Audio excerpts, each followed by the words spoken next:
The market square of Wellingford had never known such silence, where moments before had been the cheerful cacophony of morning commerce, the haggling of fishmongers, the cries of flower girls, the clatter of carriage wheels upon cobblestone. Now stood a tableau of frozen horror. Lady Evelaine Morwenna Ashcroft remained motionless at its centre, her slim fingers still clutching the small purse that had spilled its meagre contents upon the ground. 3 shillings and 6pence, all that remained of her family's fortune, glinted mockingly in the April sunlight. "I fear, my lady," spoke the butcher, his voice loud enough to reach the farthest corners of the square, "that your father's credit no longer extends to this establishment, nor, I suspect, to any in Wellingford." The crimson tide that flooded Evelaine's cheeks matched perfectly the ribbons adorning her modest bonnet. "There must be some mistake," she whispered, though she knew with dreadful certainty that there was none. For 3 months she had managed the faltering accounts of Ashcroft Manor, watching as their fortunes dwindled from precarious to ruinous.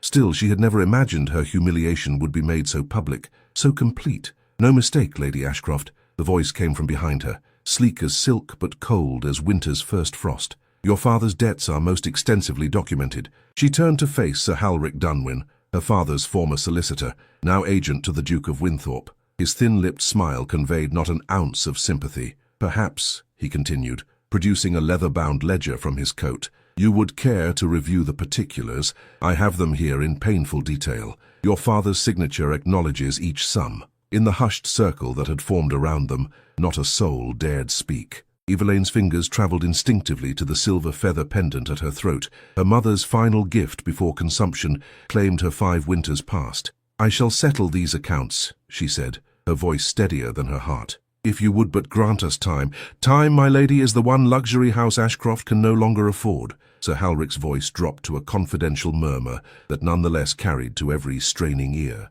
"Though perhaps there remains one asset your father has yet to leverage." A nearby flower girl, no more than 12, edged closer to Evelaine and pressed a single white violet into her gloved palm. The small gesture of kindness nearly undid her composure. "The Duke of Winthorpe has expressed interest in your situation." Sir Halric's eyes moved deliberately over Evelaine's form, lingering on the gentle rise and fall of her chest. "He will be at Thornridge Hall this evening. Your presence is requested, not required, of course, but advisable." "The ruthless Duke?" someone whispered from the crowd, and a visible shudder passed through the onlookers. Sir Halric's smile widened. "His Grace has generously offered to discuss terms that might prove mutually beneficial to all concerned parties." The white violet trembled between Evelaine's fingers. Everyone knew of Duke Calum Dravenhart, whose very name sent tenants fleeing, and whose calculating mind had doubled his already vast holdings in less than a decade. Rumours abounded of rivals mysteriously ruined,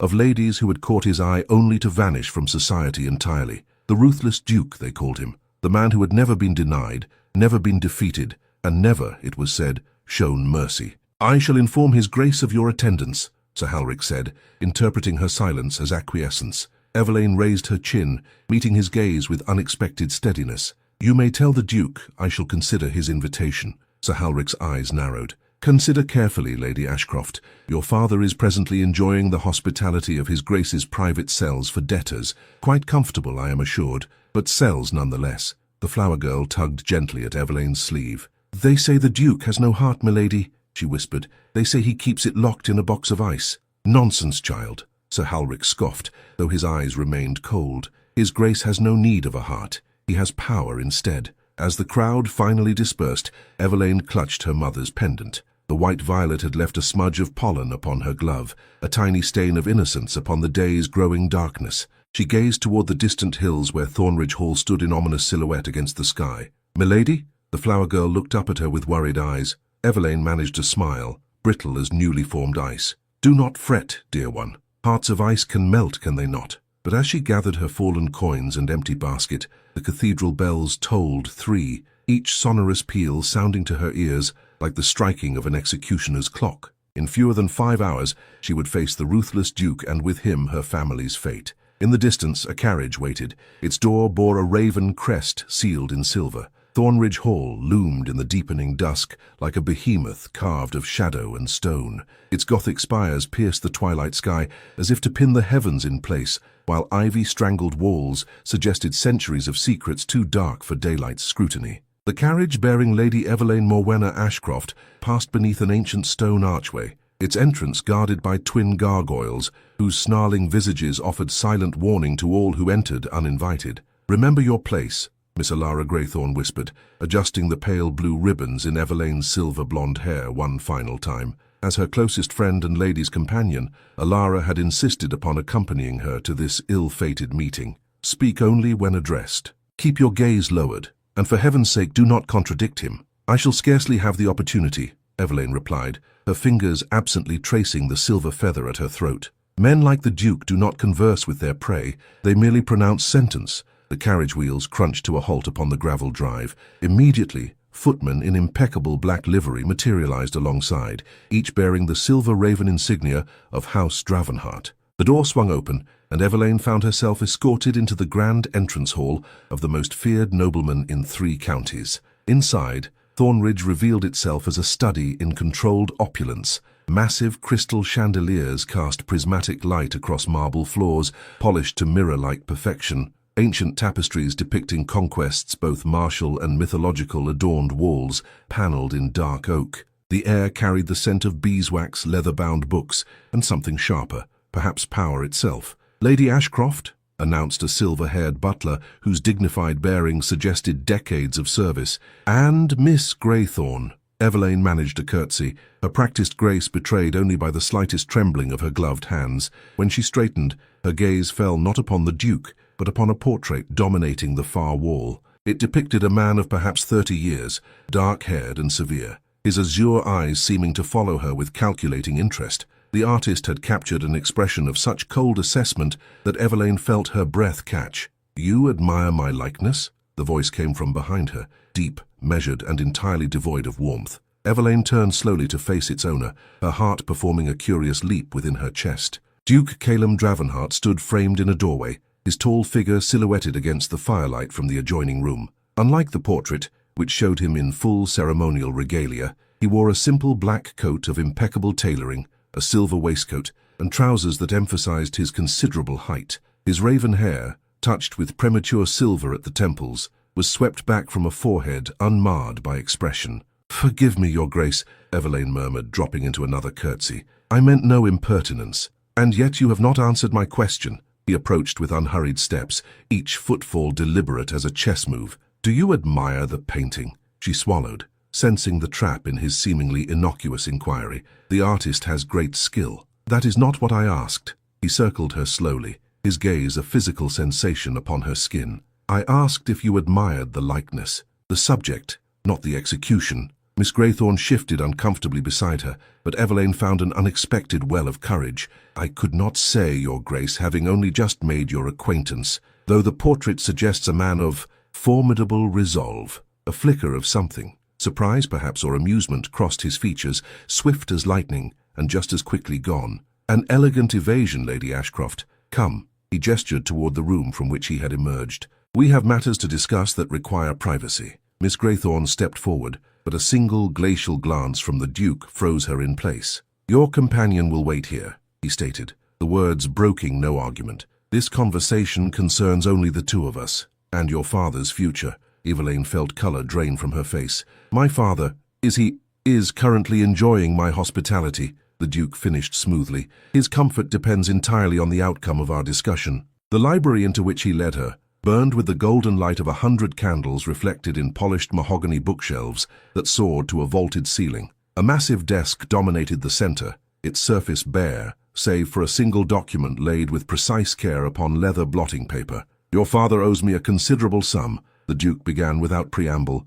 moving to stand behind the desk. His fingers, long and elegant, rested lightly upon the document. "A sum he cannot hope to repay in his lifetime, nor in the lifetime of his heirs should any survive him." Evelaine's throat constricted. "Surely there must be some arrangement." "Indeed." His voice cut through her plea like a blade through silk. "I propose a most practical arrangement." He extended the document toward her. "Your signature upon this marriage contract will satisfy all debts." The world seemed to tilt beneath her feet. "Marriage," she echoed faintly. "You seem surprised." His mouth curved in what might have been a smile on any other face, but on his remained merely a shifting of features. "Surely Sir Halric made my intentions clear in the market square. He spoke only of terms, of discussion." Evelaine's fingers trembled as she accepted the contract. "Not of marriage to..." To the most ruthless duke in England? He completed her sentence with cool precision. Is that not how I'm known in your village whispers, Lady Ashcroft? The monster who devours fortunes and souls with equal appetite. Before she could respond, a servant entered bearing a silver tray with a decanter of amber liquid and 2 crystal glasses. The Duke dismissed him with a gesture, then poured a measure for himself and, unexpectedly, for her. Courage, Lady Ashcroft, he murmured, extending the glass. I find it is sometimes required when signing one's life away. Their fingers brushed as she accepted the offering. Though his touch was brief, she noted with surprise that his hand was warm. Why me? The question escaped her lips before propriety could contain it. Surely your grace could secure a more advantageous match, a lady of greater fortune or connection. The Duke regarded her over the rim of his glass, his eyes reflecting candlelight like twin sapphires. Perhaps I tire of advantage.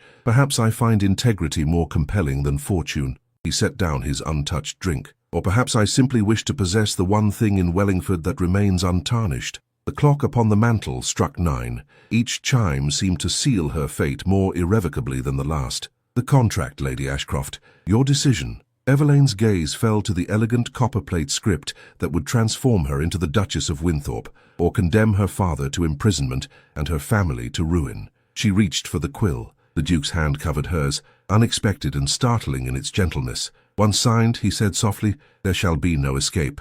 Are you certain? In that moment of hesitation, a shadow crossed the library window. A raven, its wings spread against the glass like an omen, and Evelaine made her choice. The quill scratched across parchment. The deed was done. The chapel of St. Bartholomew the Silent stood like a reproach against the morning sky, its weathered stone facade bearing witness to 8 centuries of prayers, promises, and penitence. Watery April sunlight filtered through stained glass, casting pools of sapphire and ruby upon the worn flagstones where Lady Evelaine Morwenna Ashcroft would cease to be merely lady and become duchess. You look beautiful, whispered Alara, adjusting the delicate lace veil that cascaded from Evelaine's silver-blonde hair. The wedding gown, delivered mysteriously to Ashcroft Manor at dawn, was a marvel of ivory silk and seed pearls, so exquisitely fitted one might believe the seamstresses had measured her in her sleep. Though I confess, you seem more lamb to slaughter than bride to altar. Perhaps I am both, Evelaine murmured, her fingers instinctively seeking the silver feather pendant hidden beneath her bodice. The Duke had provided everything for this day, save a smile or word of affection. In the week since their fateful meeting, she had seen him but once, a glimpse across the village square, his tall figure commanding instant deference from those who scurried from his path. The chapel doors groaned open. Evelaine's father, newly released from the Duke's private prison and looking ashen but determined, extended his arm. I would have spared you this, Lord Berengar Ashcroft said, his once proud voice now a rasp. Had there been any other way, there was not, she answered simply. Come, father, let us not keep the Duke waiting. I have heard he despises tardiness almost as much as weakness. The nave stretched before them like a gauntlet to be run. On the right sat the few remaining friends of House Ashcroft. On the left, the Duke's associates, pale, impeccable men whose calculating gazes assessed Evelaine as they might a prized mare at auction. At the altar waited a stooped cleric with rheumy eyes and trembling hands, Father Corvin Elmere, rumoured to be the Duke's childhood tutor and one of the few who could speak to him without fear. And beside the priest stood Duke Calum Dravenhart himself, resplendent in formal black, a single silver raven pinned to his lapel. His face remained impassive as marble, betraying neither pleasure nor impatience as Evelaine progressed toward her future. The ceremony passed in a haze of ancient vows and solemn declarations. Evelaine spoke when prompted, her voice clear if colourless. The Duke's responses came measured and precise, resonating through the chapel with the finality of sealing wax upon parchment. With this ring I thee wed, he intoned, sliding a band of platinum and sapphires upon her finger. The metal felt cold against her skin, a physical manifestation of the bond now forged between them. Only once did something unexpected occur. As Father Corvin pronounced them husband and wife, the Duke's fingers tightened almost imperceptibly around hers, and for the briefest moment, Evelaine thought she detected a flicker of something in his glacial gaze. Not warmth, precisely, but perhaps the merest acknowledgement of her existence as more than ornament or possession. The moment shattered as they turned to face the assembled witnesses. A woman stood at the chapel's entrance, tall and regal, with hair the colour of burnished copper and a gown of emerald silk that accentuated every generous curve. Her beauty was undeniable, her expression venomous. "Lady Seraphine Valehaven," Alara breathed from behind. The Duke's former... A sharp glance from Calum silenced her instantly. The procession down the aisle felt interminable. When they passed Lady Seraphine, the woman dropped into an exaggerated curtsy, her verdant skirts pooling around her like poisoned water. "Your Grace," she purred, addressing the Duke while her gaze flayed Evelaine. "How magnificent you look today. And your bride?" Her pause carried the weight of unspoken insult. "How unexpected a choice." "Lady Valehaven," the Duke acknowledged, with the barest inclination of his head. "I had not recalled including you among the invitations." "Did you not?" Her laugh tinkled like breaking glass. "Perhaps it was oversight, or perhaps you knew I would never miss witnessing the taming of the ruthless Duke." Her painted lips curved. "Though I confess I expected more substance in the woman who accomplished what so many could not." Before Evelaine could respond, the Duke's hand settled at the small of her back, proprietary yet strangely protective. "My wife," he said, emphasizing the word with lethal softness, "requires no defense against idle speculation. Good day, Lady Valehaven." Outside, a gleaming black carriage awaited to convey them to Thornridge Hall. As the Duke handed Evelaine inside, his expression remained unreadable. "You conducted yourself well," he said once they were underway, his first direct address since their vows. "Lady Valehaven intended provocation. She succeeded admirably," Evelaine replied, surprising herself with her candor. A ghost of something, not quite a smile but a softening, touched his mouth. "You will encounter worse than Seraphine Valehaven as my Duchess. There are many who would see us fail, each for their own reasons." "Us?" The word felt foreign. "I was unaware we constituted an us, Your Grace." The carriage jolted over a rut, briefly throwing them together. His arm instinctively steadied her, then withdrew with deliberate slowness. "We are bound now," he said simply. "For better or worse, your fortunes are tied to mine. And my father's debts. Forgiven, as promised. The necessary documents await my signature at Thornridge."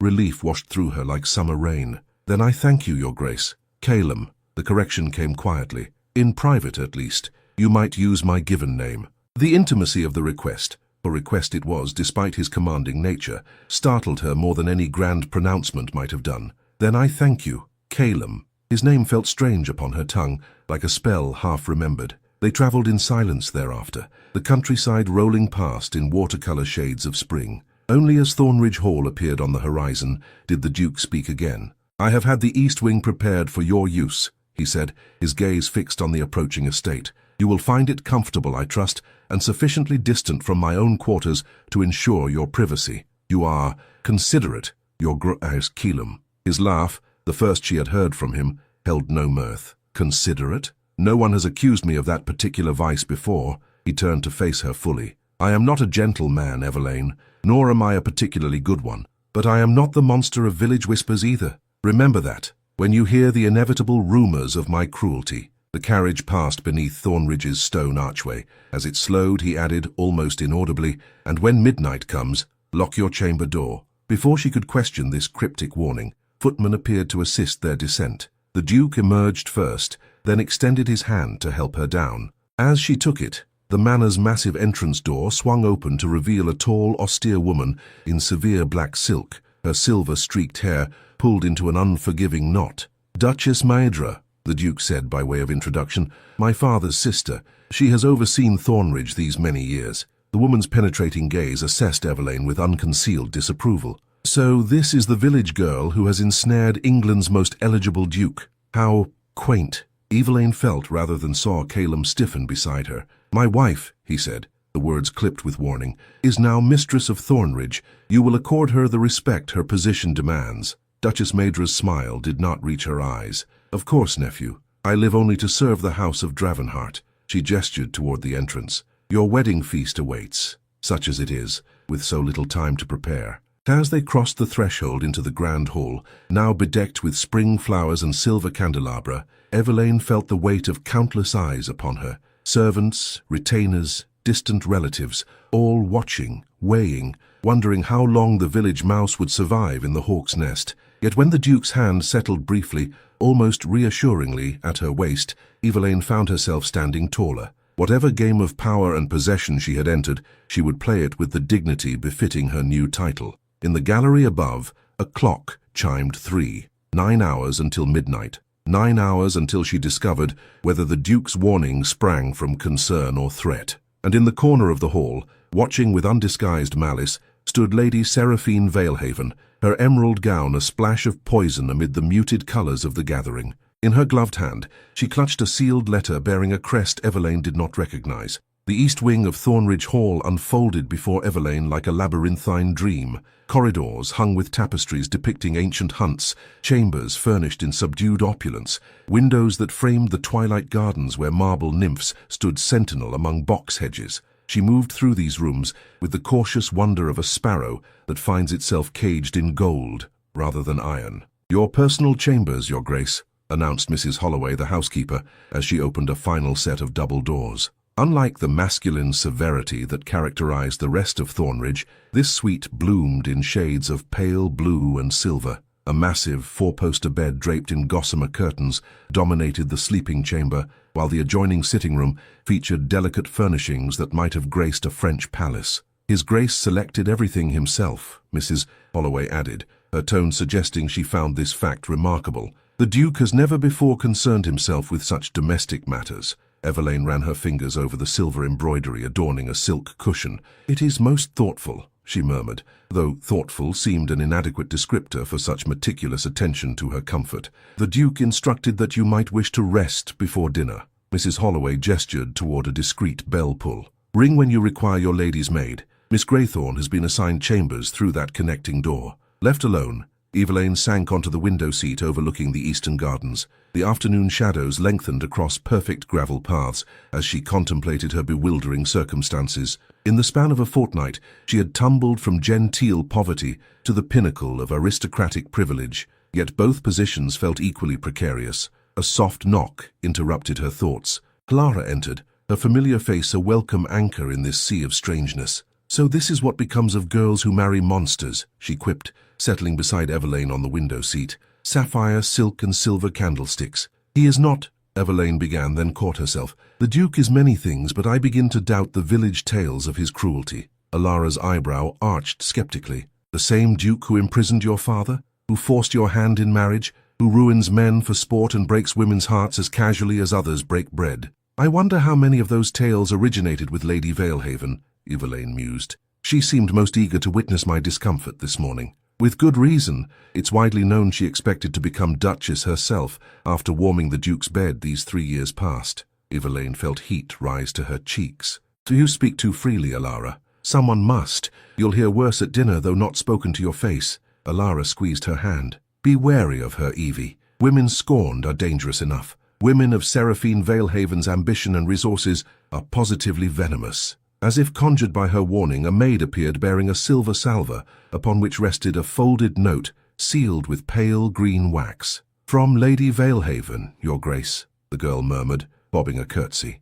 Evelaine broke the seal, her heart quickening as she read the elegant script. "Your husband's secrets would curdle your innocent blood, little Duchess. Shall I enlighten you before he claims his husbandly rights? The library, 10:30. Come alone if you wish to learn what manner of beast you have wed." Alara read the note over her shoulder, her expression darkening. "You cannot go." "Can I afford not to?" Evelaine countered softly. "Whatever Lady Valehaven wishes to reveal, I would rather face it directly than remain in ignorance. It is a trap, Evie, likely designed to compromise you on your wedding night. Then I shall be vigilant." She folded the note carefully. "But I will not begin my marriage by hiding from unpleasant truths." Dinner proved an exquisite torment. Seated at the opposite end of a table that could accommodate 30, Evelaine found herself separated from the Duke by an expanse of damask and silver that might as well have been an ocean. He conducted quiet conversation with Viscount Audran Leclerc, a fox-faced man whose cold eyes repeatedly assessed Evelaine as though calculating her value, while Duchess Maidra dominated the discourse at Evelaine's end with thinly veiled criticisms of her background. Of course, one cannot expect a country upbringing to include the finer points of precedence and protocol, the older woman remarked, as Evelaine hesitated over the bewildering array of cutlery. "We shall endeavour to polish you, my dear, though diamonds typically respond better to such efforts than lesser stones." Lady Valehaven, seated strategically between the Duke and his aunt, laughed melodiously. "Perhaps our new Duchess might enlighten us with charming rustic tales from her village. I understand the common folk have such quaint traditions." "Indeed they do," Evelaine replied evenly. My favorite involves identifying poisonous creatures by their vibrant coloration. Nature wisely marks its most dangerous creations with the brightest hues to warn the unwary. She smiled directly at Lady Valehaven's emerald gown, and for an instant, silence descended upon the table. Then, remarkably, the Duke's deep laugh broke the tension. "Well answered, Duchess," he said, raising his glass in her direction. "It seems my wife possesses both wisdom and wit." Duchess Maedra's mouth pinched like a drawstring purse. "Wit in a woman is often mistaken for impertinence, nephew. Not by men of discernment, aunt." The Duke's gaze remained on Evelaine, his expression unreadable but somehow approving. As the endless dinner progressed through 9 elaborate courses, Evelaine found herself repeatedly catching the Duke's eye across the table. Each time, he acknowledged her with the slightest inclination of his head, as though they shared some private understanding. It was, she reflected, more communication than they had exchanged throughout their entire courtship. At precisely 10:30, she excused herself, citing fatigue from the day's events. The Duke rose as protocol demanded, but made no move to accompany her. Instead, he merely stated, "Remember my warning, Duchess." The corridors of Thornridge twisted like a labyrinth in the flickering candlelight. Guided by a silent footman, Evelaine found herself not at her chambers but approaching the library where, just 7 days prior, she had signed away her freedom. "I requested my chambers," she said, confusion evident in her tone. The footman bowed. "His Grace instructed that you wished to visit the library first, Your Grace. He awaits you within." Her pulse quickened. How had Calum known of Lady Valehaven's invitation, and what did his interception portend? The library doors swung open to reveal not the Duke, but Lady Seraphine Valehaven, reclining upon a chaise longue with predatory elegance. Behind her stood Sir Halric Dunwyn, the Duke's administrator, his thin face alight with unpleasant anticipation. "Our little Duchess arrives," Seraphine purred, rising like a cat disturbed from its rest. "How dutiful, how obedient." Evelaine remained in the doorway, one hand still upon the handle. "I see the Duke is not present. I shall rejoin him in the dining room." "Oh, but you misunderstand." Seraphine advanced, her smile sharp as a stiletto. "We have prepared such an illuminating presentation on your husband's true nature. Sir Halric has been most thorough in his documentation." Sir Halric stepped forward, proffering a leather portfolio. Financial records, personal correspondence, testimonies from intimate acquaintances, all painting a most comprehensive portrait of the Duke of Winthorpe. "A portrait you would do well to study before he claims his conjugal rights," Seraphine added silkily, "though perhaps I could offer more practical insights into the Duke's preferences. He can be most demanding in his appetites." Evelaine's fingers tightened on the door handle. "Whatever insights you offer, Lady Valehaven, they grow stale with time. The Duke's past concerns me less than our future." Seraphine's laugh held no mirth. "Such charming naivete. Do you truly believe he married you for anything but your youth and malleability, a virgin bride to mold to his perversions after tiring of more sophisticated pleasures?" "I believe," came a voice from the shadows behind them, "that you trespass upon my patience, Seraphine." The Duke stepped into the candlelight, his expression glacial with controlled fury. Sir Halric blanched, the portfolio trembling in his grasp. "Your Grace," he stammered, "we were merely attempting to poison my wife's mind on our wedding night." The Duke's voice remained preternaturally calm. "An interesting strategy. Ineffective, but interesting." Seraphine recovered first, her chin lifting defiantly. "She deserves to know the truth about the monster she has wed." "Indeed." The Duke moved to Evelaine's side, his hand settling possessively at her waist. "And she shall learn it, from me alone. Now I suggest you depart my home before I forget the courtesies due your station." "You cannot silence the truth forever, Calum," Seraphine hissed as she swept toward the door. "Your precious Duchess will discover your true nature soon enough." When they had gone, an oppressive silence filled the library. The Duke's hand dropped from Evelaine's waist as he moved to pour himself a measure of brandy. "You received her note," he stated rather than asked. "Yes. How did you—" "There are few secrets at Thornridge." He downed the liquor in a single swallow. "Though evidently more than I realized, if Halric conspires with Seraphine beneath my roof." Evelaine studied her husband's profile, sharp as a blade against the firelight. "Why did you intercept me?" His gaze, when it met hers, held an unexpected weariness. "Because Lady Valehaven deals in half-truths wrapped in venom, and Sir Halric's loyalty extends only to whoever offers the highest price." He set down his empty glass. "And because no bride should face such ugliness on her wedding night." "And what of your warning? To lock my door at midnight?" A muscle tightened in his jaw. "That stands unchanged." Before she could question him further, the library door opened once more. This time Father Corvin entered, his stooped frame seeming to bear a weight beyond his years. "Your Grace," he addressed the Duke, then turned to Evelaine with unexpected warmth. "My Lady Duchess, I came to offer a blessing on your union, if you would permit an old man's presumption." The Duke's expression softened almost imperceptibly. "Your presumptions are always welcome, Father." As the elderly priest raised his hands in benediction, Evelaine was startled to see the Duke bow his head with what appeared to be genuine reverence. It was the first crack she had observed in his formidable facade. "May your union be blessed with understanding beyond words," Father Corvin intoned, his rheumy eyes moving between them. "And may you find in one another not what the world expects, but what your souls require." The clock upon the mantel struck 11. 1 hour until midnight. 1 hour until whatever truth lay behind the Duke's warning would reveal itself. Father Corvin pressed something into Evelaine's palm, a small volume bound in worn leather. "Poetry," he whispered. "For when the night grows darkest." The Duke's sharp intake of breath was nearly inaudible, but Evelaine caught it nonetheless. "It grows late," Calum said abruptly. "I shall escort the Duchess to her chambers." As they navigated the shadowed corridors, the small book seemed to burn against Evelaine's skin like an ember of mysterious possibility. And when they reached her door, the Duke's fingers brushed hers with deliberate gentleness. "Remember," he murmured, "lock your door." Then he was gone, a dark silhouette retreating down the corridor as the distant clock began to toll the quarter hour. Midnight arrived at Thornridge Hall draped in silver moonlight and whispered secrets. Evelaine sat before the hearth in her chambers, the fire reduced to glowing embers that cast more shadows than illumination. She had dismissed Alara an hour past, preferring solitude as she contemplated the curious volume Father Corvin had pressed into her hands. "Poetry," he had called it, a simple description for what proved an extraordinary discovery. The slim book contained no printed verses, but rather page after page of handwritten lines in an elegant, masculine script. Poems of startling beauty and unexpected vulnerability, speaking of isolation behind walls of privilege, of loneliness amid power, of a soul encased in ice, yet burning with unspoken desires. No author claimed these works. No name adorned the leather cover. Yet as she read verse after verse, Evelaine felt an inexplicable certainty growing within her. These words, raw, restrained, yet pulsing with buried passion, could belong to only one man. The clock struck 12, each sonorous toll reverberating through the sleeping house. Evelaine recalled the Duke's warning with sudden clarity. "Lock your door." She rose, the poetry book clutched to her breast,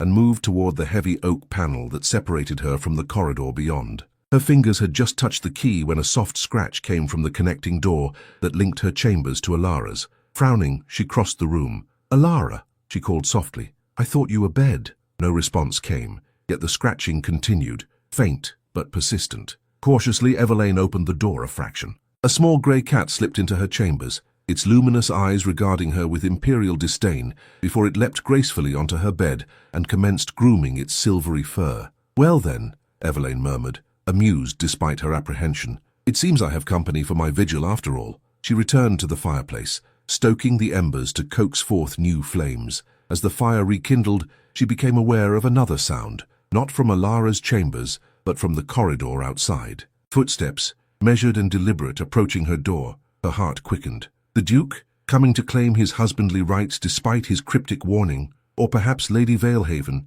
intent on further mischief. The footsteps paused outside her door. Evelaine held her breath, the poetry book clutched like a talisman. 1 second stretched into 10, then 30. A full minute passed in suspended silence. Then from beneath her door appeared a folded parchment, pushed slowly into her chamber by unseen fingers. The footsteps receded down the corridor.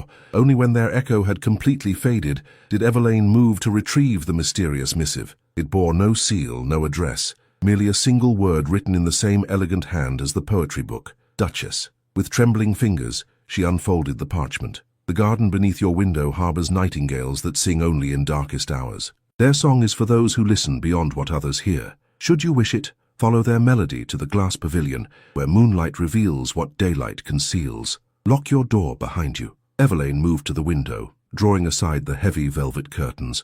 The east garden lay bathed in moonlight, its formal paths and hedges transformed into a silvered labyrinth. At its heart stood a structure she had not noticed during daylight, a glass pavilion that caught and fractured the moon's glow like a diamond set among lesser jewels. And from the garden's depths came the unmistakable song of a nightingale, impossibly beautiful in the midnight stillness. Curiosity is a perilous quality in a duke's wife, she told the grey cat, which had abandoned her bed to twine about her ankles. Yet I find myself unwilling to ignore such an invitation. Her decision made, Evelaine exchanged her dressing gown for a simple blue dress and warm cloak, the poetry book she tucked into her pocket, an inexplicable comfort against whatever awaited her in the garden pavilion, and as instructed, she locked her chamber door before slipping into the silent corridor. Thornridge after midnight revealed itself as a different kingdom entirely. Shadows pooled in corners where daylight never penetrated. Portraits of stern-faced ancestors seemed to follow her progress with painted eyes that held secrets centuries old.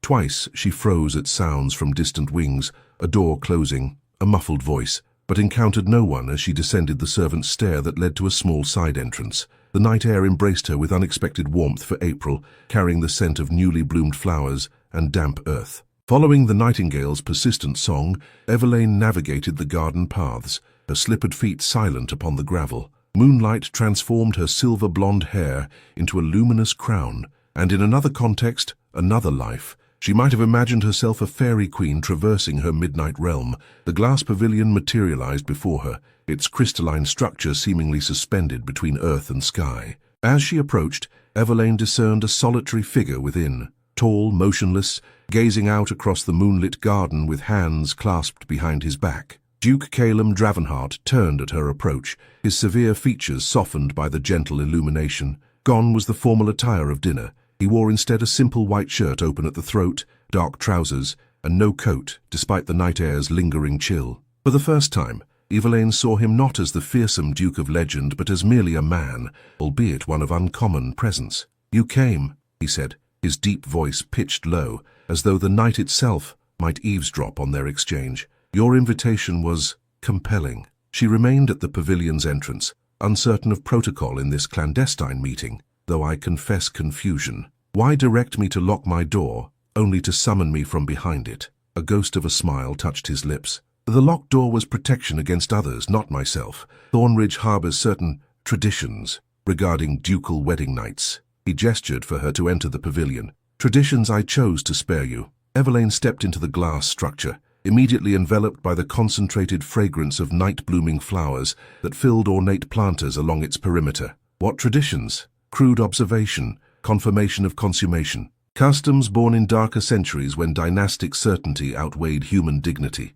His jaw tightened momentarily. My father embraced such practices. I do not. Yet, you summoned me here, past midnight, in secret. She studied his face, searching for intention in his guarded expression. "To what purpose, Your Grace?" "Calum," he corrected gently. "Here, especially, I would have you use my name." Their gazes held, and Evelaine felt something shift between them, a current of connection transcending their contractual bond. "Very well, Calum." She withdrew the small poetry volume from her pocket. "Perhaps you might explain this?" His reaction was immediate and visceral, a sharp intake of breath, a rigidity that transformed his posture from merely formal to genuinely alarmed. "Where did you obtain that?" "Father Corvin gave it to me. He said it was for when the night grows darkest." "And did you read it?" The question emerged rough-edged, almost vulnerable. "I did." She opened the book to a page she had marked, her finger tracing lines that had particularly moved her. "I stand encased in privilege and power, as insects trapped in amber, preserved but never free, to speak the silent language of the soul, that beats against its gilded cage." She looked up at him. "These are your words, are they not?" For a long moment the Duke remained utterly still, his expression unreadable in the shifting moonlight. Then, with deliberate care, he moved to a small table where a decanter and 2 glasses waited. "Father Corvin exceeds his authority," he said finally, pouring amber liquid that caught the moonlight like liquid topaz. "Those scribblings were never intended for other eyes." "They are beautiful," Evelaine said simply, full of feeling I would not have thought possible from the ruthless Duke. He offered her a glass, his own remaining untouched. "You begin to understand, perhaps, why such revelations are dangerous. Power tolerates no perception of weakness." "Is feeling weakness, then, in my world?" "Invariably." He turned away, gazing out into the garden where the nightingale had fallen silent. "I summoned you here to establish certain truths about our arrangement, Duchess, not to have my private thoughts dissected." Evelaine felt the subtle withdrawal, the reconstruction of walls momentarily lowered. She sipped the offered drink, brandy, warming and smooth upon her tongue,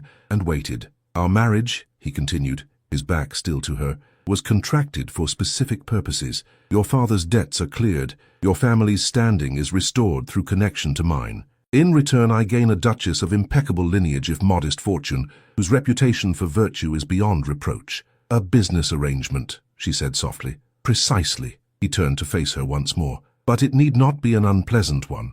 I propose a marriage of mutual respect and independence.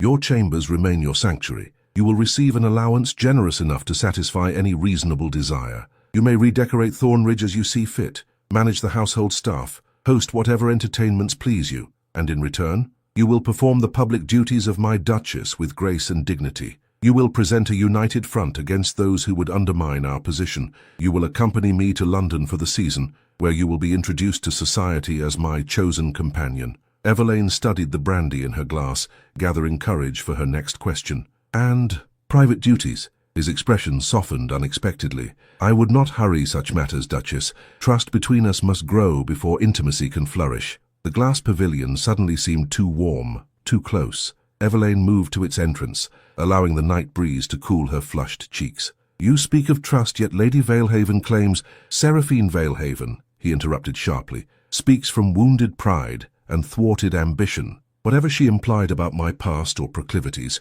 I suggest you evaluate against your direct experience of my character. I have known you barely a fortnight. How am I to judge your character on such slight acquaintance? The Duke moved to join her at the pavilion's threshold, close enough that she could detect the subtle scent of sandalwood that clung to his linen shirt. Judge me by my actions toward you, not rumors of my dealings with others. Judge me by whether I keep my word. His voice dropped lower. Judge me by whether I honor your boundaries, even when convention dictates otherwise. Moonlight silvered his features, softening the habitual severity of his expression. For an instant, Evelaine glimpsed the poet behind the Duke's forbidding facade, a man of depth and complexity, far beyond Wellingford's fearful whispers. I should return to my chambers, she said, suddenly aware of their isolation and the impropriety of their midnight meeting. The servants rise early. Questions would arise if I were discovered absent. Of course. He offered his arm with formal courtesy. I shall escort you to the servants' entrance. Beyond that, you must proceed alone to maintain our fiction. They walked in companionable silence through the moonlit garden, the nightingale resuming its liquid melody as they passed beneath a flowering cherry tree. At the small side door through which Evelaine had emerged, the Duke paused. One last matter, he said, his tone resuming its customary precision. Lady Valehaven and Sir Halric will depart Thornridge tomorrow. Their actions tonight revealed their true loyalties. Will they not spread rumors of our unconventional wedding night? A grim smile touched his lips. Let them. I care little for gossip, and you will soon learn that a duchess's dignity lies in rising above such petty concerns. He hesitated, then reached out to brush a fallen cherry blossom from her hair, his touch feather-light and startlingly intimate. Sleep well, Duchess. Lock your door. As Evelaine retraced her steps through the sleeping house, the poetry book pressed against her heart like a talisman, she reflected that the Duke of Winthorpe might indeed be ruthless in business and politics, but perhaps not in all matters. The man who wrote such verses, who respected her boundaries when tradition granted him every right to ignore them, who banished his own associates for attempting to undermine his wife, this was not the monster of Wellingford whispers. This was a man of contradictions and depths she had only begun to fathom. In her chambers, she found the grey cat curled upon her pillow, watching her return with feline indifference. As instructed, Evelaine locked her door, but as she drifted toward sleep, poetry verses echoing in her mind, she wondered whether the lock now served to keep dangers out, or to keep her increasingly complicated feelings contained within. On her bedside table, the moonlight illuminated a single cherry blossom that had fallen from her hair. Beside it, appearing as if by magic, lay a small silver key. The morning following her midnight garden encounter brought a Thornridge transformed. Evelaine descended to breakfast to find the great dining hall abuzz with activity. Footmen moving with purpose, maids polishing silver with uncommon vigor, and at the center of this controlled tempest, Duchess Maidra, issuing commands with imperious precision. Ah, the bride emerges, the older woman observed, her voice pitched to Carrie. I trust you found your chambers adequate for your rest. Evelaine detected the subtle emphasis, the implied question regarding her wedding night.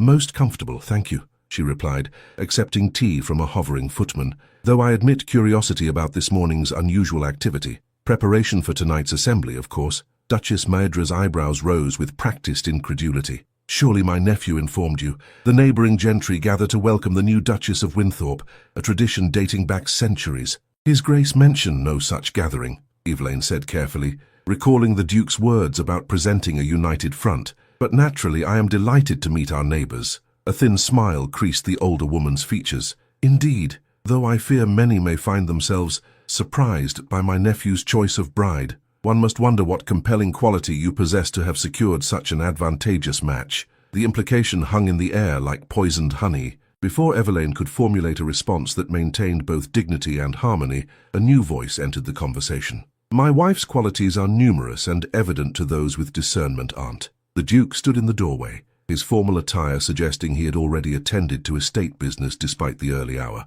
her foremost virtue being that she does not traffic in innuendo before breakfast. He crossed to Evelaine, taking her hand and raising it briefly to his lips, a gesture so unexpected that she nearly started from her chair. "Good morning, Duchess. I trust you slept well." "Exceedingly well, Your Grace," she responded, catching the subtle warmth in his gaze that belied his formal address. "Excellent." He seated himself beside her, rather than at the table's head, another departure from protocol that caused Duchess Maedra's lips to tighten. "I must apologize for failing to mention tonight's assembly. Estate matters demanded immediate attention this morning. Lady Valehaven and Sir Halric have already departed," Duchess Maedra observed with calculated casualness. "Most precipitously. One wonders at such haste, especially given Seraphine's long-standing attachment to Thornridge." "Their welcome expired," the Duke replied, his tone brooking no further discussion, "as might others should they forget their place in this household." The warning, though delivered with perfect civility, silenced Duchess Maedra more effectively than an outburst might have done. She excused herself shortly thereafter, citing the need to supervise floral arrangements for the evening's festivities. When they were alone, save for the discreet footman refreshing their tea, the Duke leaned closer to Evelaine. "My aunt forgets that while she has managed Thornridge these many years, her authority exists at my pleasure." His voice remained low enough that only she could hear. "As does her residence here. She seems determined to remind me of my unexpected elevation," Evelaine observed, matching his hushed tone. "Maedra invested considerable effort grooming more suitable candidates for my consideration," he explained with a sardonic twist of his lips. "Her disappointment manifests as discourtesy. Lady Valehaven being chief among those candidates?" "Indeed." He sipped his tea thoughtfully, though never a serious contender, despite her delusions to the contrary. A comfortable silence settled between them, broken only when Evelaine gathered courage to address their midnight meeting. "About last night," the Duke raised a hand, glancing meaningfully toward the footman. "Perhaps we might continue our conversation in more private surroundings. The morning room overlooks the east gardens quite pleasantly at this hour." The morning room proved a charming chamber of golden oak and sunshine, its tall windows indeed framing the gardens where they had walked by moonlight. The glass pavilion glittered in the distance, transformed by daylight into a commonplace conservatory, rather than the realm of midnight confidences it had seemed. "You wished to speak of last night," the Duke prompted, closing the door behind them. Evelaine moved to the window, gathering her thoughts. "I found something curious upon my return." She withdrew the small silver key from her pocket. "This appeared on my bedside table, though I am certain it was not there before." He approached, his expression revealing nothing as he examined the key in her palm. "And do you know what lock it might open? I thought perhaps you might enlighten me." Their gazes held, a silent challenge passing between them. Finally he smiled, a genuine expression that transformed his severe features with unexpected charm. "It opens a door in the library," he said, "a private study where I keep certain personal effects, including more of the scribblings that so interested you." Evelaine closed her fingers around the key, its metal warm against her skin. "You're entrusting me with access to your private sanctuary. I find myself," he hesitated, choosing his words with obvious care, "inclined toward transparency with you, Duchess, an unfamiliar but not unwelcome inclination." Before she could respond, a discreet knock interrupted them.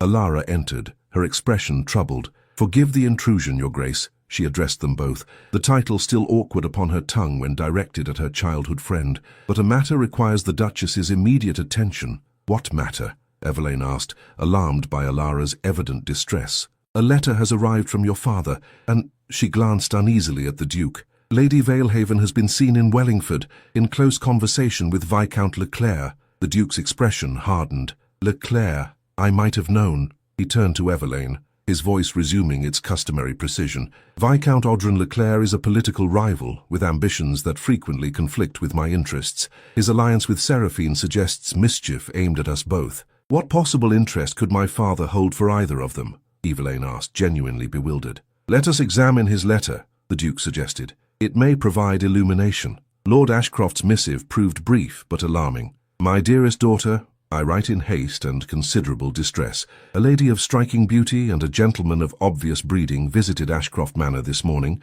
bearing documents they claim invalidate your marriage to the Duke. They spoke of certain irregularities in the marriage license, of witnesses improperly registered, of consent improperly obtained. They intimated that should I join their petition to the Archbishop, the marriage might be annulled without scandal attaching to your name. In return, they offer a settlement that would restore our family's fortune without the necessity of your continued sacrifice. I have made no commitment, but promise to consider their proposal. I implore you, if you suffer under the Duke's roof, to send word immediately. No father could bear his daughter's unhappiness, even at the cost of financial ruin. With deepest concern, your loving father Evelaine looked up from the letter to find the Duke watching her with an intensity that made her breath catch. They seek to annul our marriage," she said, stating the obvious as her mind raced to comprehend the implications. "So it would appear." His voice remained calm, though she detected a dangerous undercurrent. "The question becomes, what do you wish to do about it?" The directness of his query startled her.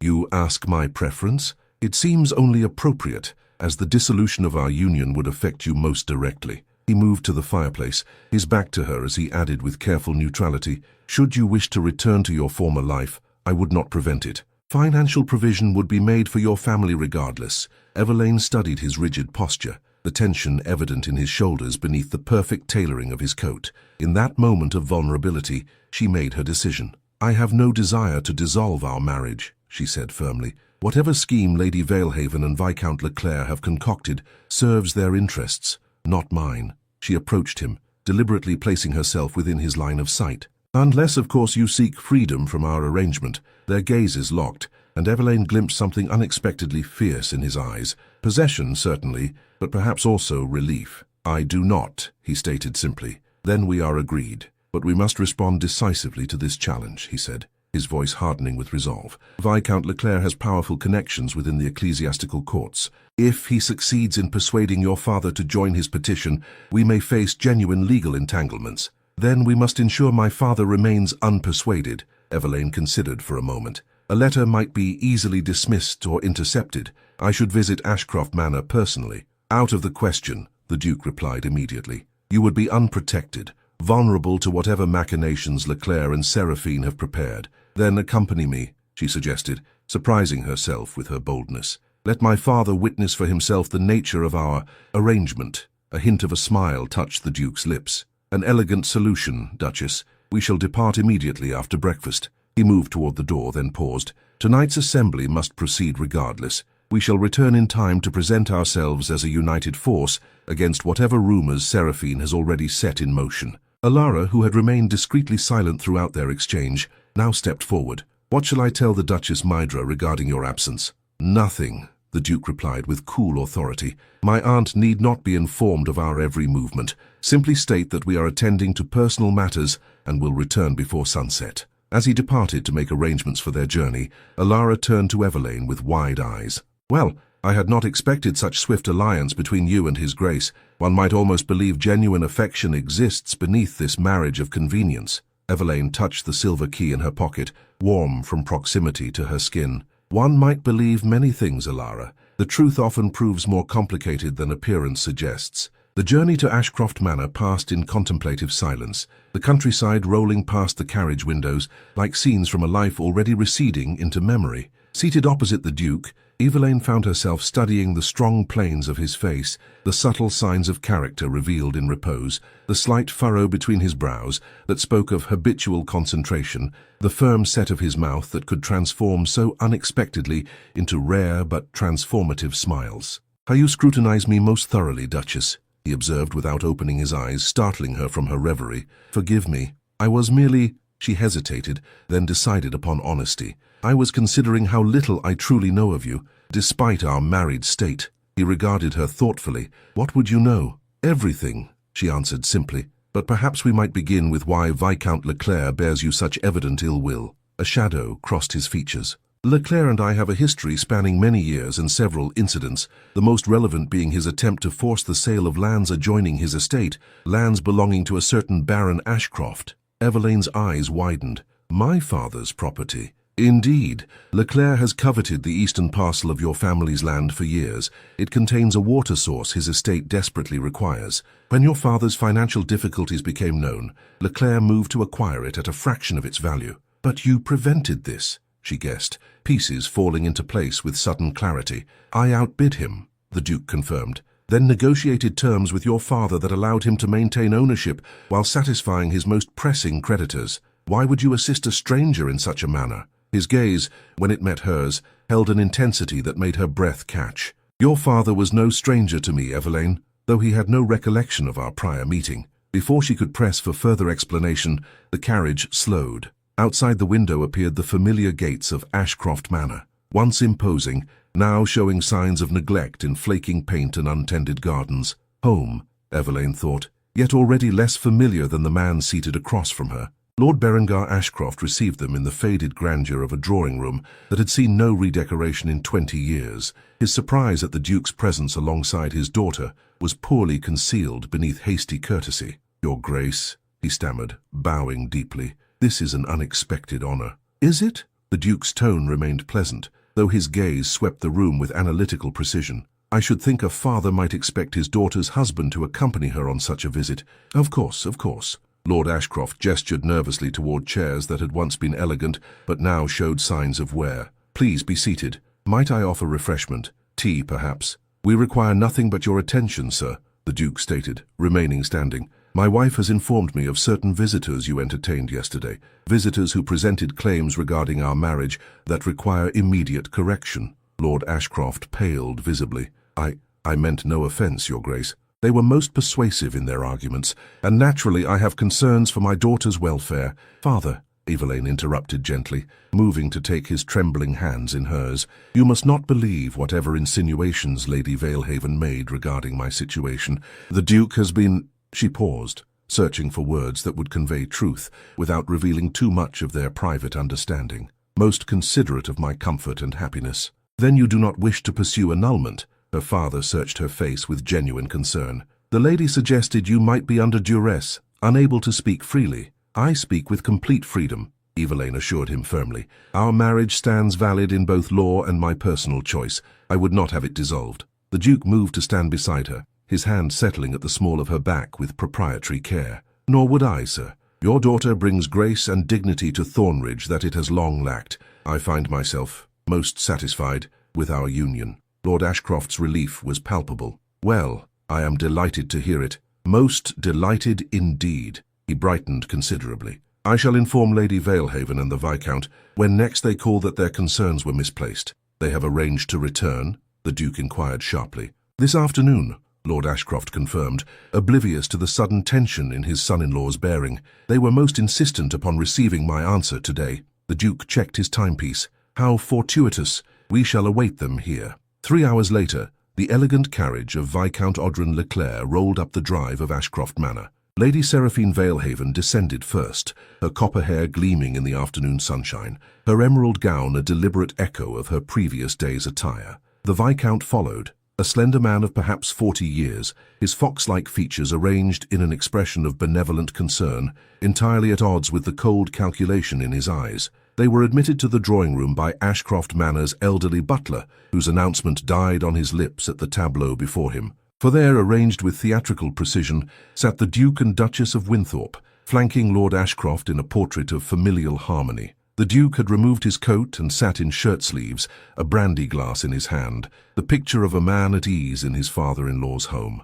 Evelaine leaned slightly toward him, her hand resting on his forearm with casual intimacy. Lady Valehaven, Viscount Leclerc. The Duke's greeting carried the chill of a midwinter frost. What an unexpected pleasure. Seraphine recovered first, her painted smile barely faltering. Your Grace, we had no idea you would honor Ashcroft Manor with your presence today. Did you not? The Duke's expression remained pleasant, though his eyes held the predatory focus of a hawk sighting prey. How curious. I was under the impression you had specific expectations regarding this household today. Viscount Leclerc stepped forward, his thin lips curved in a diplomat's practiced smile. "A simple courtesy call, Your Grace. Having heard of Lord Ashcroft's recent difficulties, we thought to offer our support." "How extraordinarily thoughtful," the Duke replied, his voice smooth as velvet over steel. "Particularly given your previous attempts to acquire his lands at ruinous prices." Colour drained from the Viscount's face. "A misunderstanding, I assure you." "Is it similarly a misunderstanding that you have represented to Lord Ashcroft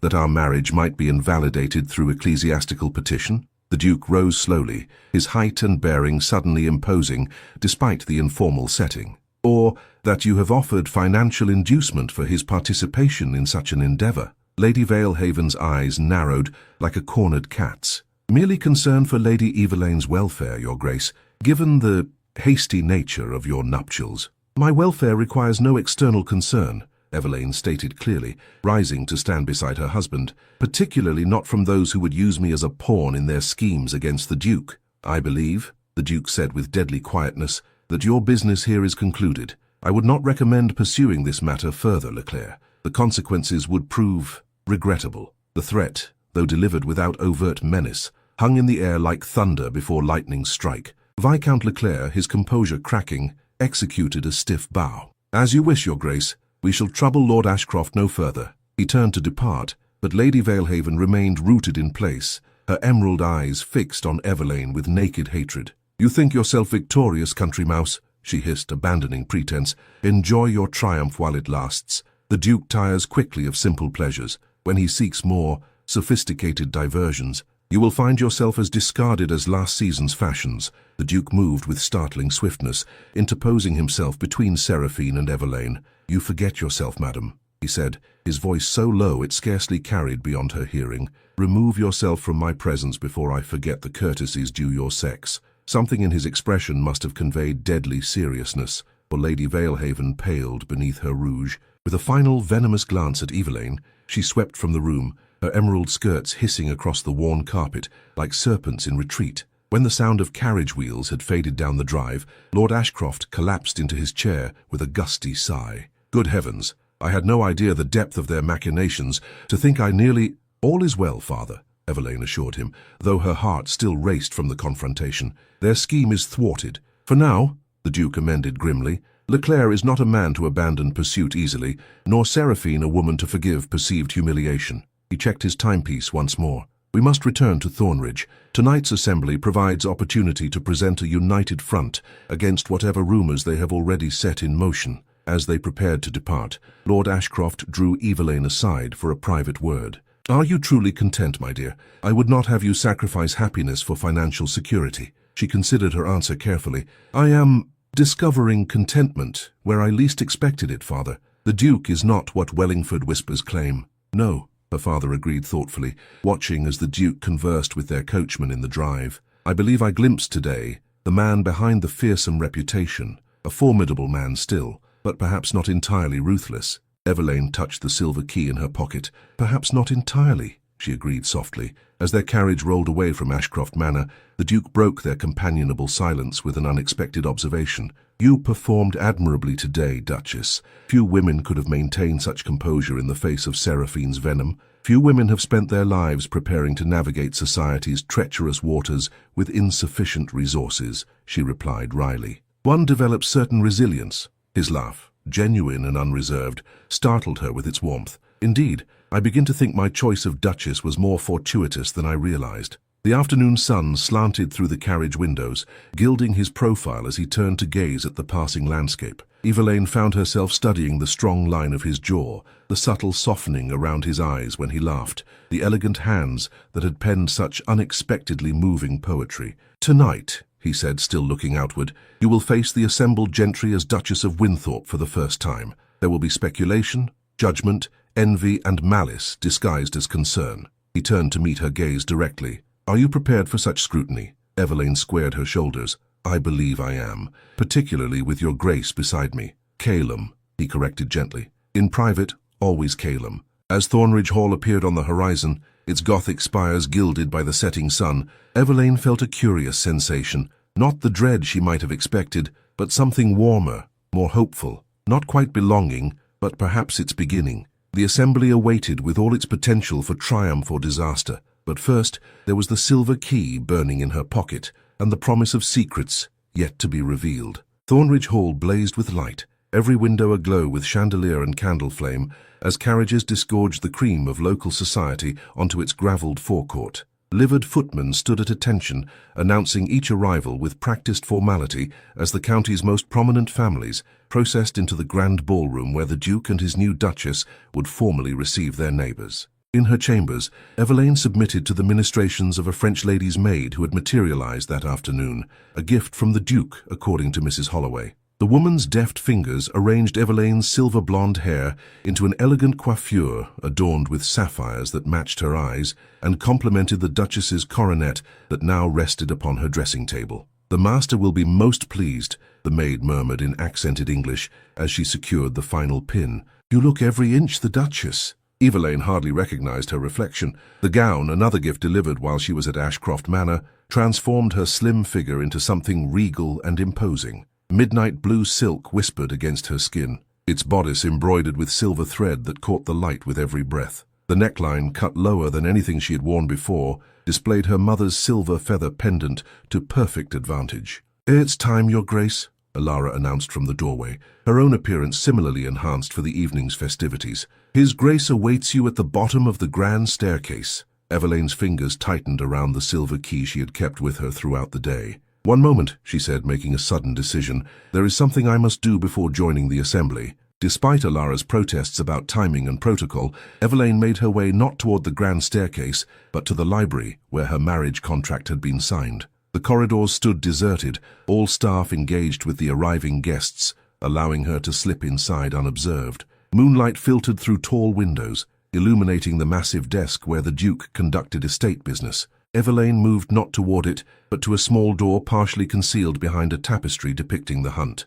The silver key slid into its lock with perfect precision, turning silently to grant her access to the Duke's most private sanctuary. The room beyond was smaller than she had imagined, intimate rather than imposing, its walls lined with books quite different from the legal and agricultural tomes that dominated the main library. Poetry, philosophy, volumes of artistic plates and architectural studies, these formed the Duke's personal collection, illuminating a mind far more cultured than his public persona suggested. A writing desk occupied one corner, its surface arranged with meticulous neatness, quills aligned precisely, inkwell positioned for a right-handed writer, and most significantly, a leather-bound journal identical to the poetry volume Father Corvin had given her. Evelaine hesitated only briefly before opening it to the most recent entry. The familiar, elegant script filled half a page, the ink still fresh enough to suggest recent composition. She moves through Thornridge like light through stained glass, transforming what she touches, revealing colors long forgotten. I watch her fingers trace the spines of books, the embroidery on cushions I never noticed, the carved banister polished by generations of Dravenheart hands, and I wonder, when she touches me at last, what long-dormant hues might she illuminate? I have built walls of ice and reputation, cultivated fear as my companion, and power as my mistress. Yet one pair of grey-green eyes sees through these fortifications as though they were gossamer. One voice speaks my name, Calum, not Duke nor Master nor Your Grace, and something forgotten stirs beneath the permafrost of calculated existence. Tonight, she faces society as my Duchess. They will whisper, speculate, dissect her every gesture for signs of weakness or unsuitability. They know not that in her quiet dignity lies greater strength than in all their ancestral pretensions. They see not. Most people consider it impolite to read another's private writings without permission. The Duke's voice from the doorway froze Evelaine in place. She closed the journal with trembling fingers, turning to face him with cheeks aflame. "Forgive me," she whispered. "I should not have presumed, and yet you did." He stepped into the room, magnificent in formal black evening attire, the silver raven pin at his lapel catching moonlight like a living thing. "Having given you the key, I can hardly claim surprise at its use." She straightened, gathering dignity around her like armor. "You write beautifully," she said simply. "Your words move me." Something shifted in his expression, vulnerability quickly masked by his customary reserve. "Words are merely words, Duchess. Actions carry greater significance." "Do they not spring from the same wellspring?" she challenged gently. "The man who writes such verses cannot be entirely the ruthless Duke of reputation." He moved closer, close enough that she could detect the subtle scent of sandalwood that clung to his formal attire. Perhaps the ruthless Duke exists precisely because the man who writes verses must be protected. His voice dropped lower,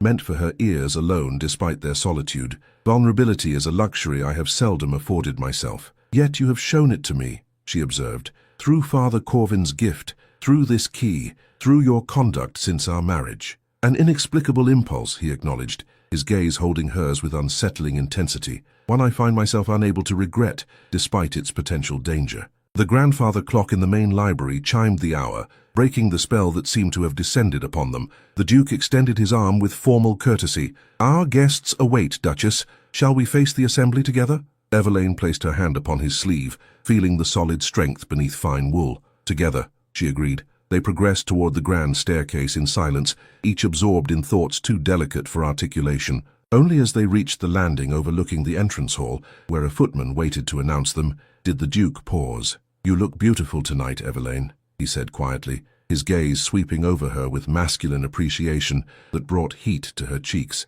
"Every inch the Duchess of Winthorpe. I feel rather like an imposter," she confessed, adjusting the unfamiliar weight of the Duchess's coronet upon her coiffure. "Playing a role for which I had no rehearsal." His smile, rare and transformative, briefly illuminated his severe features. "Then we shall improvise together. Follow my lead in protocol. In all else, I shall follow yours." The footman struck his staff 3 times upon the marble floor, bringing the bustling entrance hall to attentive silence. His Grace Duke Calum Dravenhart of Winthorpe, and Her Grace Duchess Evelaine Morwenna Dravenhart of Winthorpe. Every eye turned upward as they descended, a united front against the speculation and judgment that hummed beneath the surface of polite society.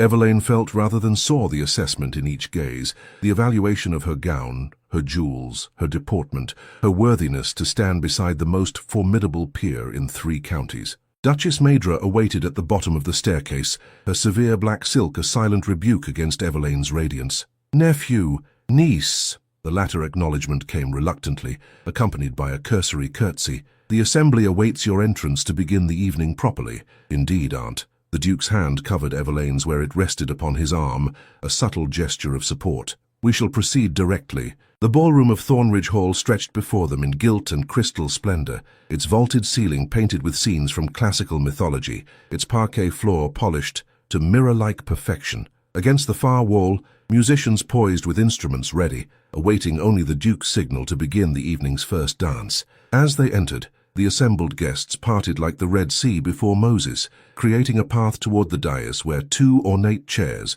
thrones in all but name, awaited the master and mistress of Thornridge. The Duke led Evelaine forward with measured steps, acknowledging greetings with regal nods but pausing for no individual conversation. From the corner of her eye, Evelaine caught sight of Viscount Leclerc standing among a clutch of elegant gentlemen, his fox-like features arranged in an expression of polite interest that did not reach his calculating gaze. Nearby, though pointedly not in conversation with him, stood Lady Valehaven, her copper hair elaborately dressed with emerald combs that matched her gown, the same shade she had worn to the wedding, Evelaine noted, a deliberate choice, no doubt, to remind all present of her prior connection to the Duke. Upon reaching the dais, the Duke turned to face the gathering, Evelaine's hand still upon his arm. The room fell silent in anticipation of his address. "Friends, neighbors, distinguished guests," he began, his deep voice carrying effortlessly to the farthest corners. "Thornridge welcomes you to celebrate the beginning of a new chapter in the House of Dravenhart."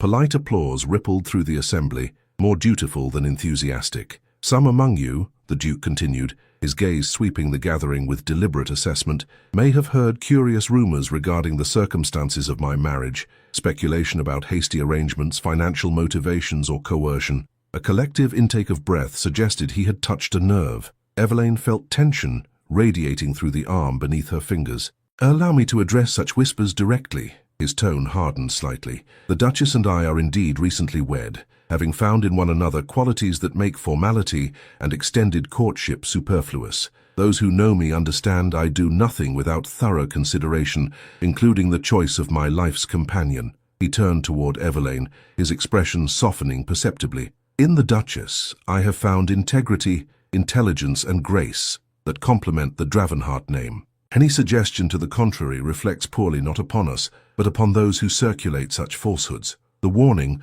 though delivered with perfect civility, hung in the air like the blade of a guillotine. Several guests shifted uncomfortably, gazes dropping to avoid the Duke's penetrating stare. "Now," he concluded with a return to gracious authority, "let us commence the evening's festivities with the traditional first dance." He extended his hand to Evelaine, who placed hers within it with outward composure that belied her racing heart. The musicians, receiving their cue, began the stately measures of a minuet. "Follow my lead," the Duke murmured, as he guided her to the center of the floor. "Though I suspect you need little instruction in dancing." "My education may have lacked many refinements," she replied softly, "but dancing was deemed essential for catching a husband." His laugh, genuine if brief, startled nearby dancers as he drew her into the opening position. "Then your instructors may claim some credit for your current elevation, Duchess." They moved together with surprising harmony, his tall frame complementing her more delicate proportions as they executed the precise patterns of the formal dance.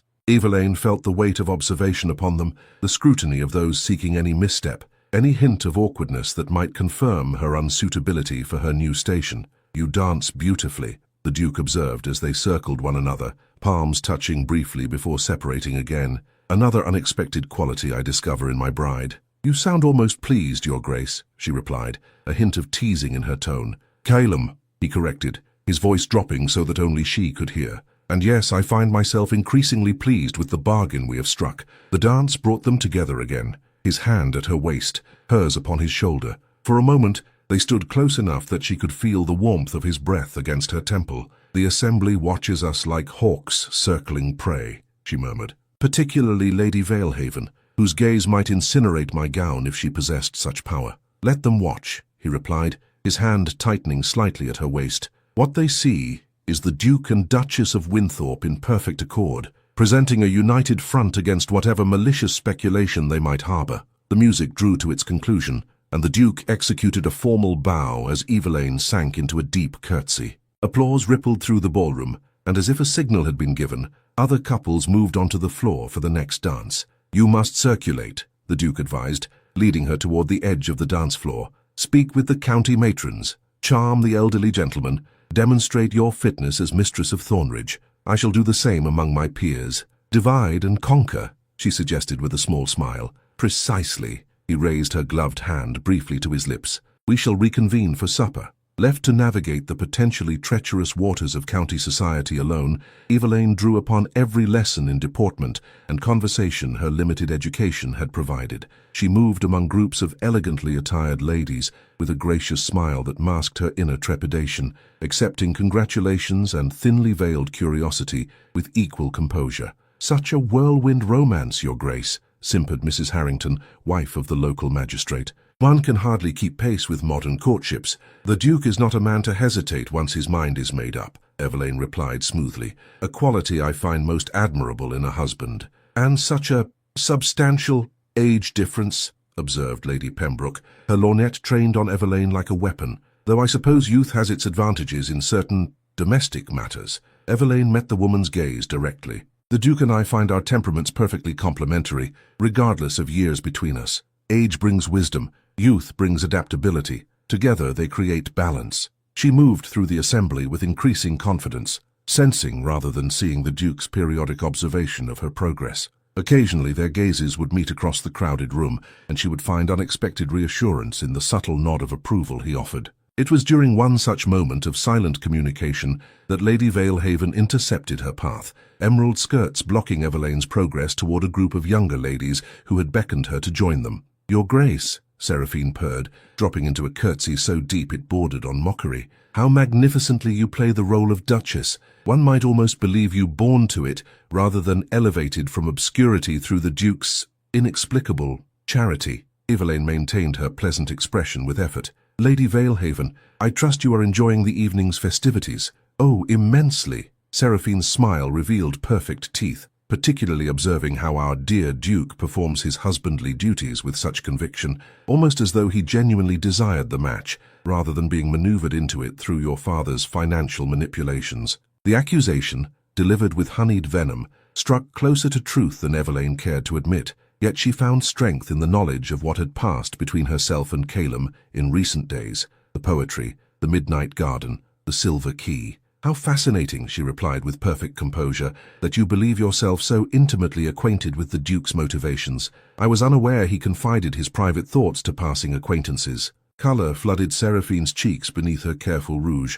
"I was hardly a passing acquaintance, as you well know." "Forgive me," Evelaine said with manufactured contrition. "I intended no offence. The Duke speaks so rarely of his past that I sometimes forget such connections existed before our marriage." The barb struck home, evident in the tightening of Seraphine's painted mouth. Before she could formulate a suitably poisonous retort, a new voice entered their exchange. "Duchess, I believe the Duke requests your presence for the announcement of supper." Father Corvin materialized at Evelaine's elbow, his rheumy eyes surprisingly alert as they assessed Lady Valehaven. "Lady Seraphine, how pleasant to see you in attendance tonight. I had thought perhaps your invitation might have been overlooked." The old priest's mild tone carried a subtle edge that suggested complete awareness of recent events. Seraphine's emerald eyes narrowed momentarily before her social mask reasserted itself. "Father Corvin, still serving as the Duke's conscience, I see, though perhaps your influence wanes these days." She flicked her gaze dismissively toward Evelaine.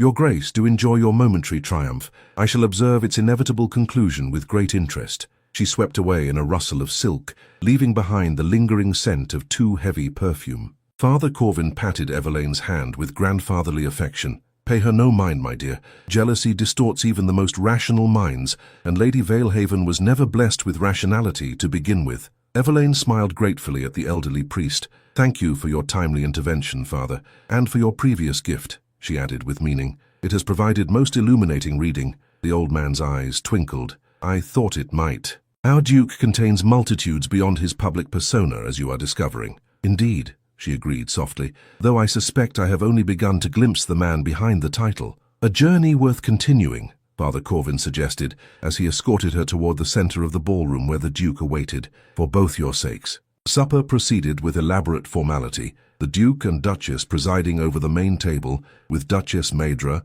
Viscount Leclerc, and other prominent guests arrayed according to precise order of precedence. Conversation flowed like the French champagne that filled crystal flutes with pale gold effervescence, superficially brilliant, but ultimately insubstantial. It was during the removal of the fish course that disaster struck. Herr Footman, newly hired for the occasion and evidently nervous, stumbled while reaching between Evelaine and Duchess Maidra. The silver platter he carried tilted precariously, sending a cascade of sauce across the pristine tablecloth and directly onto the sleeve of Evelaine's midnight blue gown. Gasps rippled through the assembly as conversation halted abruptly. The footman stood frozen in horror, his complexion ashen.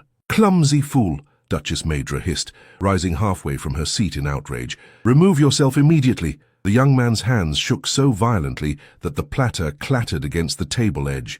Forgive me, Your Grace," he stammered, addressing Evelaine with naked terror. "I didn't mean—" "Silence!" Duchess Maidra commanded. "His Grace will have you dismissed without reference for such incompetence." All eyes turned to the Duke, whose expression had hardened into the implacable mask that had earned him his fearsome reputation. The footman visibly trembled, likely envisioning not merely dismissal but physical retribution. In the breathless silence, Evelaine made a decision. "No harm done," she said clearly, using her napkin to blot the worst of the sauce from her sleeve. "Accidents occur in the best regulated households. Please continue with your duties." The footman stared at her in disbelief. Duchess Maidra's thin lips compressed in disapproval, and the Duke, the ruthless Duke of Wellingford Whispers, studied his wife with an expression of quiet assessment. "You heard the Duchess," he said finally, his tone measured. "Continue with service. Mrs. Holloway, perhaps fresh napkins might be provided." Relief washed over the young footman's features as he executed a deep bow.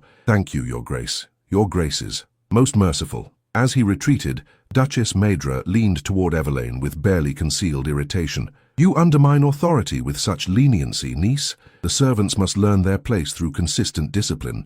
"On the contrary, Aunt," Evelaine replied evenly. "True authority requires no petty displays of power. The young man will serve with greater care and loyalty for having received mercy rather than punishment." The Duke's unexpected laugh drew startled glances from nearby diners. "Well reasoned, Duchess. It seems Thornridge may benefit from your particular brand of authority." The remainder of supper passed without further incident, though Evelaine caught Viscount Leclerc observing her with speculative interest that made her uneasy. When the meal concluded, guests processed back to the ballroom for the evening's continued dancing. As the Duke led her onto the floor for a country dance that would involve changing partners, he spoke quietly in her ear. "You handled that situation with unexpected grace, Duchess. Most women of your station would have sacrificed the servant to maintain appearances." "Perhaps I do not yet fully understand my station," Evelaine replied as they separated briefly in the pattern of the dance, then came together again. "Or perhaps I understand it differently than expected."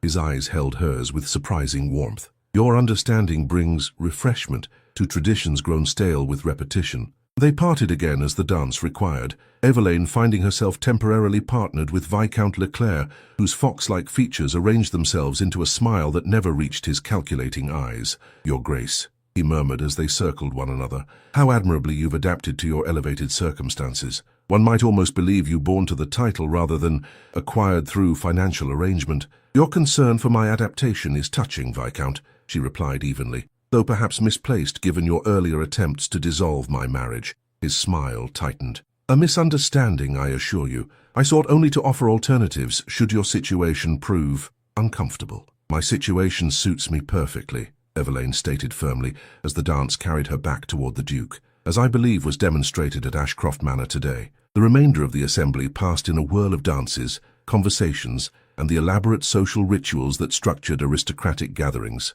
Throughout, Evelaine felt the Duke's attention like a tangible presence, his gaze finding her across crowded spaces, his hand occasionally brushing hers as they moved among their guests with choreographed precision. It was well past midnight when the last carriage departed down Thornridge's lamplit drive. Duchess Mydra had retired an hour earlier, pleading fatigue, leaving the Duke and his new bride to bid farewell to lingering guests. "You have triumphed tonight, Duchess," the Duke observed as the final carriage disappeared into the darkness. They stood together on the entrance steps, the night air cool against skin warmed by dancing and conversation. "Society has taken your measure and found nothing wanting." "Society's approval concerns me less than yours," Evelaine admitted, emboldened by the night's successes and perhaps by the single glass of champagne she had permitted herself.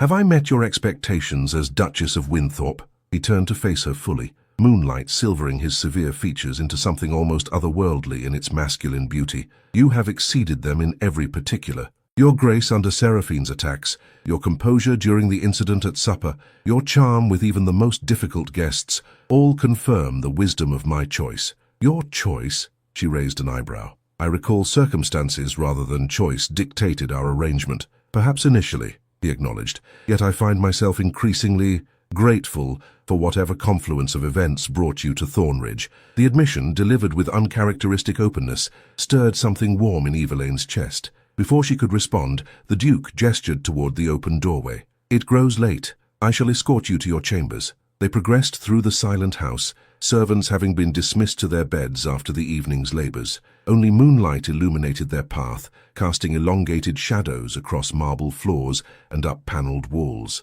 At the door to the east wing, the Duke paused. "Tomorrow, should you wish it, I thought we might ride out to view the estate. As Duchess, you should become familiar with Thornridge's full extent." "I would like that very much," Evelaine replied, "though I warn you, my horsemanship may not match my dancing." His smile, rare but transformative, briefly illuminated his features. "Then we shall proceed at whatever pace suits your comfort." He hesitated, then added with careful neutrality, "I find myself increasingly concerned with your comfort, Evelaine." The admission hung between them, weighted with implications neither yet dared articulate. Evelaine felt her heart quicken beneath her damaged gown.